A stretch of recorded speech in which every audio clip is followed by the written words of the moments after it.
Hello guys, स्वागत आहे तुमचं माझ्या चॅनलमध्ये. कशा सर्वजण, आशा करते की सर्वजण ठीकच असणार. तर तुम्ही बघू तुम्हाला तर दिसतच असेल मी आज काय बनवलेलं आहे. तर मी झणझणीत अशी मिसळ पाव बनवलेली आहे. तर तुम्हाला माझी रेसिपी कशा वाटतात नक्की कमेंट करून सांगा आणि माझ्या चॅनलला सबस्क्राईब करायला विसरू नका. चला तर मग करूया सुरुवात. तर हे बघा, इथे मी कढाई ठेवलेली आहे. त्यामध्ये तेल घातलेलं आहे, भरपूर 2 माप तेल घातलेलं आहे. जिरे घातलेलं आहे त्यामध्ये, आणि मी एक मिक्सरमध्ये वाटण करून घेतलेलं आहे ते घातलेलं आहे. तर हे वाटण पण कशा बनवलेलं आहे मी, तर हे मी तुम्हाला सांगते. मी याचा व्हिडिओ बनवला होता तर माझ्याकडून डिलीट झाला, तर मी आता पुन्हा तुम्हाला सांगते हे वाटण मी कशाचं बनवलेलं आहे. तर यामध्ये मी मोठ्या आकाराचा एक कांदा घेतलेला आहे, सुकं नारळ घेतलेलं आहे, अर्ध्या वाटीच्या पण एकदम थोडंसं हे भाजून घेतलेलं आहे, गॅसवर भाजून घेतलेलं आहे. मी तव्यावर नाही, गॅसवर भाजून घेतलेलं आहे आणि काळं होईपर्यंत भाजून घेतलेलं आहे.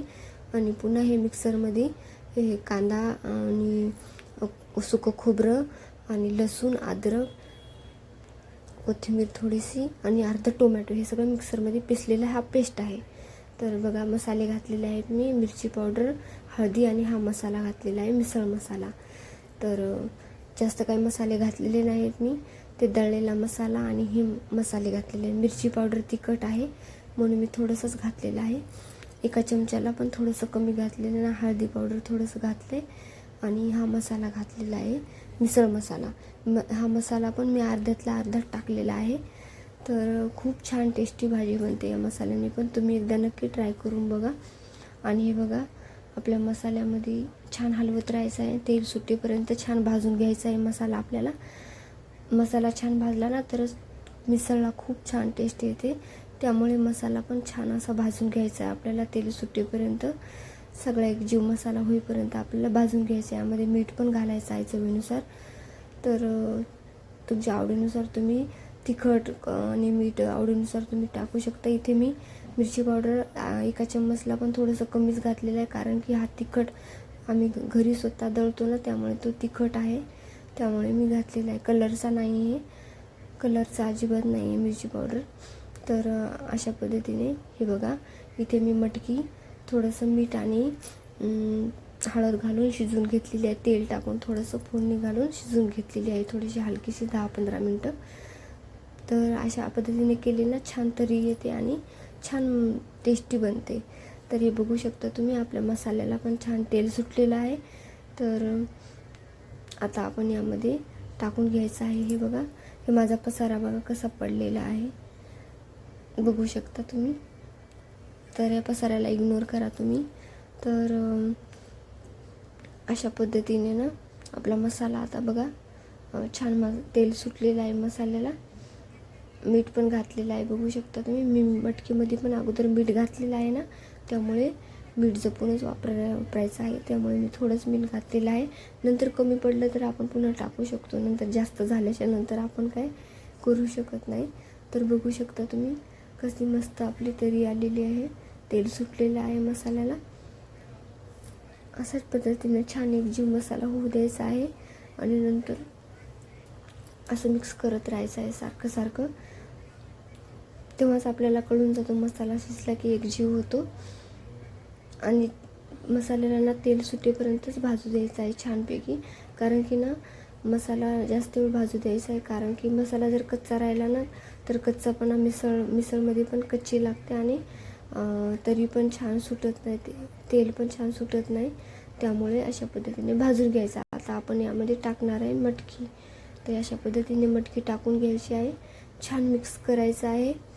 आणि मी ना मिक्सरचं भांडं धुवून पण यामध्ये पाणी टाकणार आहे त्याला, कारण की मसाला लागलेला आहे ते पण मी स्वच्छ. आणि यामध्ये पाणी घालताना गरम करूनच घालायचं आहे पाणी. मी एका साईडला पाणी गरम केलेलं होतं, ते पाणी मी थोडं थोडं करून मिक्सीमध्ये धुवून टाकते. तर अशा पद्धतीने आपल्याला पाणी जास्तच घालायचं आहे. तुम्ही तुमच्या आवडीनुसार पाणी घालू शकता, पण मिसळ म्हणल्याच्या नंतर जास्त घट्ट पण नसते, पातळच थोडी बरी लागते पावासोबत खायची म्हणल्याच्या नंतर. तर बघू शकता तुम्ही अशा पद्धतीने पाणी घातलेलं आहे मी यामध्ये. आता हे पाणी तुमच्या आवडीनुसार घालू शकता. छान उकळी, 1-2 उकळी काढून घ्यायची आहे, छान शिजू द्यायचं आहे. नंतर बघा किती मस्त अशी आपली तरी दिसते. छान शिजून घ्यायचं आहे आपल्याला. मटकी अगोदर पण शिजवली होती, नंतर पण आपल्याला शिजवून घ्यायचं आहे थोडा वेळ, 15-20 मिनटं. अगोदर पण मी 10-15 मिनटं शिजवलेली आहे, त्यामुळे मटकीला शिजायला जास्त वेळ लागत नाही आहे. तर अशा पद्धतीने मी बनवते मिसळ. तर तुम्हाला माझी रेसिपी कशी वाटली नक्की कमेंट करून सांगा. तर बघू शकता अशी आता उकळी आलेली आहे आपल्या भाजीला, मिसळला. तर बघू शकता छान अशी उकळी आल्याच्या नंतर ना एकदम तरीदार अशी झणझणीत आपली मिसळ तयार झालेली आहे. छान शिजवून घ्यायचं आहे बरं का. छान शिजवल्याच्या नंतर उकळी आल्याच्या नंतर ना खूप छान तरी येते. गॅस बंद केल्याच्या नंतर थोडा वेळ झाकून ठेवायचं. नंतर बघू शकता तुम्ही किती मस्त अशी तरी आलेली आहे. बघू शकता अशा पद्धतीने मी बनवलेली आहे पातळ. जास्त पाणी पण नाही घालायचं आहे, अंदाजानुसार घालायचे आहे. तर हे बघा अशा पद्धतीने आपली आता मिसळ तयार झालेली आहे. आता मी ना तुम्हाला प्लेटमध्ये काढून दाखवते. माझ्या मुलांना ना खूप मिसळ आवडते आणि त्यांना मी आता वाढून देते. तर तुम्हाला पण दाखवते मी ताट सजवून कसं दिसते. बघू शकता इथे पाव घेतलेले आहेत, मी पाव घेतलेले आहे आणि मिसळ चिवडा घेतलेला आहे आणि कांदा घेतलेला आहे थोडासा आणि कोथिंबीर घेतलेली आहे. तर अशा पद्धतीने आता मी ताटामध्ये टाकून दाखवणार आहे तुम्हाला. इतकी टेस्टी आणि इतकी छान दिसायला इतकी टेस्टी दिसते, तर खायला पण खूप टेस्टी लागते. तुम्ही एकदा नक्की ट्राय करून बघा. अशा पद्धतीने तुम्हाला नक्की आवडेल आणि तुमच्या मुलांना पण आवडेल. अशा वस्तूंना मुलांना खूप आवडतात, तर नक्की ट्राय करून बघा तुम्ही. माझ्या मुलांना तर खूप आवडते. बघू शकता अशी तरी पण आलेली आहे मस्त लगे. तर आता आपली मिसळपाव तयार झालेली आहे खाण्यासाठी. तर कुणाकुणाला मिसळपाव आवडते नक्की कमेंट करून सांगा. आणि माझे व्हिडिओ तुम्ही कुठून बघता ते पण कमेंट करून सांगा. आणि माझ्या चॅनलला सबस्क्राईब करायला विसरू नका.